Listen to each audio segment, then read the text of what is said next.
Tapi secara moral, kalau memang tidak dilakukan sesuai dengan tujuannya, secara moral itu kurang terpuji. Jangan memberi statement-statement ke masyarakat negatif yang belum benar kesimpulannya. Kasihan Mbak orang yang nyumbang ke saya. Kalau saya aja sebagai orang yang nyumbang dibuat seperti itu, gimana rasanya? Yang mulutnya ember mengatakan, kalau mau tahu karakter seseorang, kasih. Saya sebagai seorang advokat hanya mengingatkan kepada rekan advokat, jangan melampaui surat kuasa yang kita terima dari klien. Ingat, kita ada kode etik.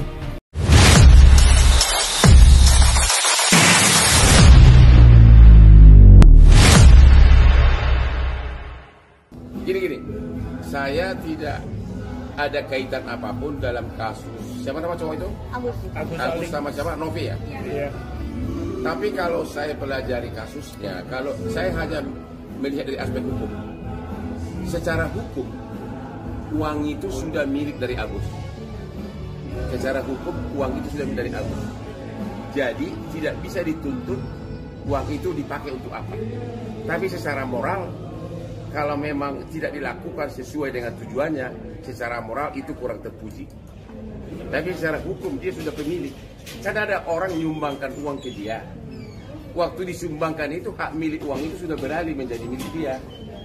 Tapi kan harusnya tujuannya mengobati matanya, tapi dia bakal pakai BPJS katanya. Jadi secara hukum nggak bisa lagi uang itu disalahkan. Kasus Teh Nopi dan Agus ini semakin seru saja. Apalagi dengan munculnya pengacara Farhad Abbas dan lain-lain. Juga munculnya John LBF ditambah dengan hebohnya para netizen. Sepertinya pembahasannya semakin luas dan semakin liar saja. Saya sendiri sangat mendukung Teh Nopi yang selalu semangat berbuat kebajikan. Dan sebagai insan yang beradab, tentu saya sangat prihatin dan mensupport Mas Agus. Cuma saja memang sepertinya ada miss di sini. Seharusnya Mas Agus bertanggung jawab melaporkan ke publik tentang penggunaan dana yang telah diterimanya. Namun sebagai netizen, saya pribadi selalu memposisikan diri sebagai orang yang tidak pernah mau tahu tentang bantuan atau pemberian saya pada orang yang telah menerima, apakah digunakan atau dimanfaatkan sesuai peruntukannya. Nah guys, jadi di sini Bang Hotman Paris menyampaikan statementnya terkait kasus Agus. Di sini beliau mengatakan bahwasanya secara hukum memang uang donasi yang sudah diberikan kepada Agus itu adalah hak Agus. Akan tetapi secara norma itu dikatakan kurang terpuji.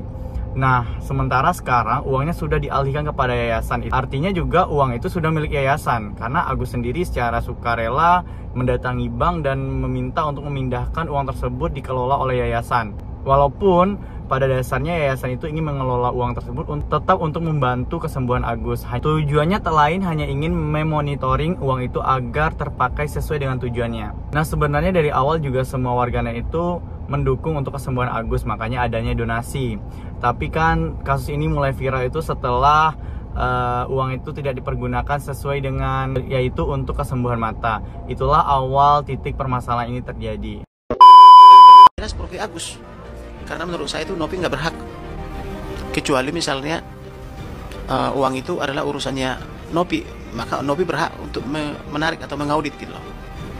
Maka oleh sebab itu sudah tepat saran rekan saya itu Farhad Abbas supaya keuangannya Nopi itu diaudit supaya jelas pertanggungjawabannya. Ya terserah dia dong, kalaupun masyarakat menyumbang terserah dia mau dipakai uangnya dengan cara BPJS, dengan cara beli mata atau donasi, terserah dia. Tapi yang jelas masyarakat sudah ikhlas. Tetapi kemudian ditarik oleh Nopi, ya menurut saya Nopi bermasalah. Nopi harus diperiksa itu keuangannya selama ini. Ya berlebihan karena bukan dia yang mencari itu, tapi adalah temannya Agus gitu. Tidak ada hak dia.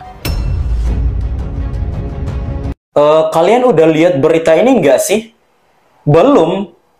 Tak jelasin sama kalian semua ya, biar kalian itu paham, oke? Nah, jadi ada pemeran-pemerannya gitu, kayak sebuah perfilman gitu. Nah, pemeran utamanya itu si Agus gitu. Pemeran yang lain itu ada si Wawa sama istrinya gitu. Nah, si Mbak Novi ini kan mau ngebantuin si Agus gitu. Karena awalnya itu, si Agus ini disiram sama karyawannya itu dengan air keras. Nggak tahu keterangannya itu kayak gimana. Akhirnya si Mbak Novi ini nolongin si Agus, ngumpulin donasi untuk pengobatan daripada si Agus. Berhari-hari dikumpul uangnya, sampai kekumpul 1,5 miliar. Pas ditanya, malah dijawabnya yang kekumpul baru 500 juta. Lah, 1M-nya kemana? Hah? Kemana? Nah, ternyata sebagian donasinya itu dipakai buat keperluan mereka. Di luar keperluan pengobatan daripada si Agus gitu. Nah, si Wawa ini dapat 100 juta buat lunasin hutangnya gitu.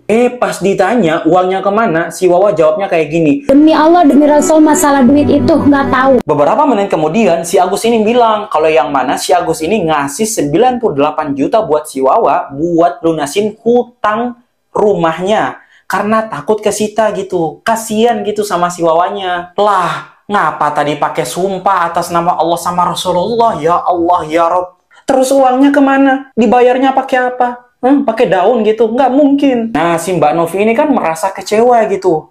Kecewa karena awalnya ini kan donasinya ini buat pengobatan si Agus. Uangnya nggak dipakai buat pengobatan. Pengobatannya malah melalui BPJS, bukan main ngana Agus. Si Mbak Novi kecewa karena uangnya nggak digunain ke hal-hal untuk keperluan pengobatannya, malah digunain untuk hal-hal yang nggak semestinya gitu. Nah, ribut dah tuh mereka. Si Agus sama keluarga ini mereka merasa dihina sama si Mbak Novi. Merasa harga diri mereka ini jatuh. Alhasil apa? Si Mbak Novi yang awalnya itu mau nolongin mereka, sekarang malah mau dilaporin ke pihak yang berwajib. Tak heran-heran toh ngoni sama.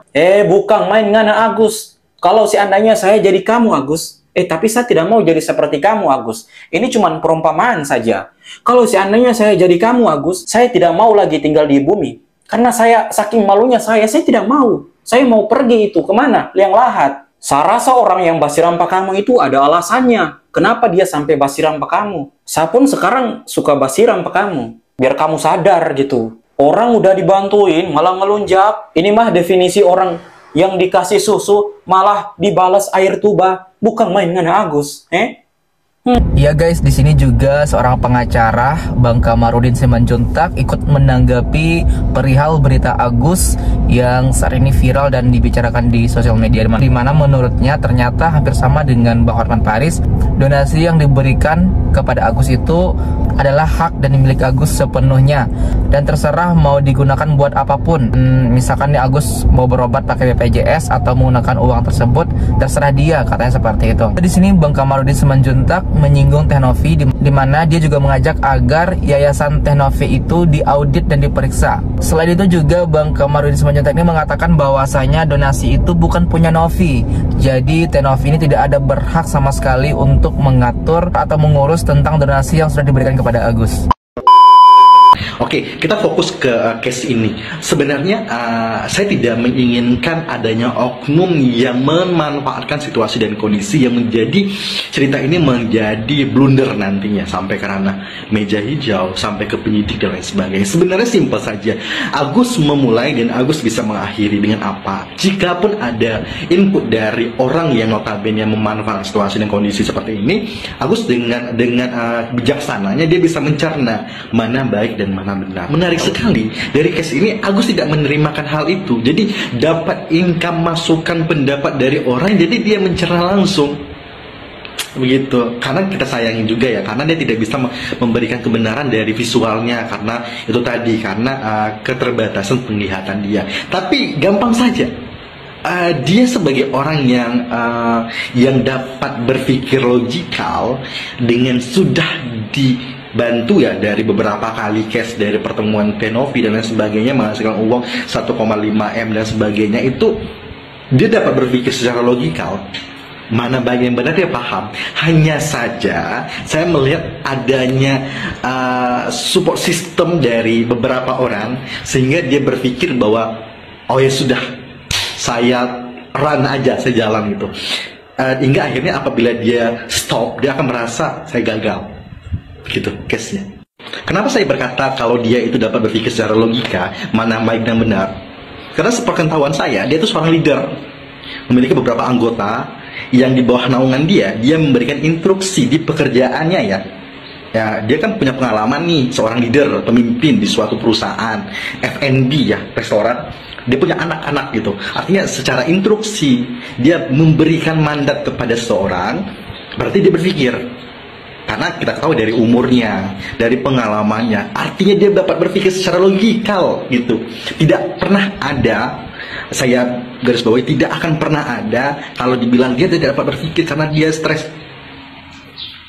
Nggak mungkin. Hanya saja yang harus digarisbawahi, ya sudah, artinya dia udah dibantu dan support, akhirnya dia punya power menurut dia. Jadi kalau menurut saya, ini dari closing statement saya, simple saja.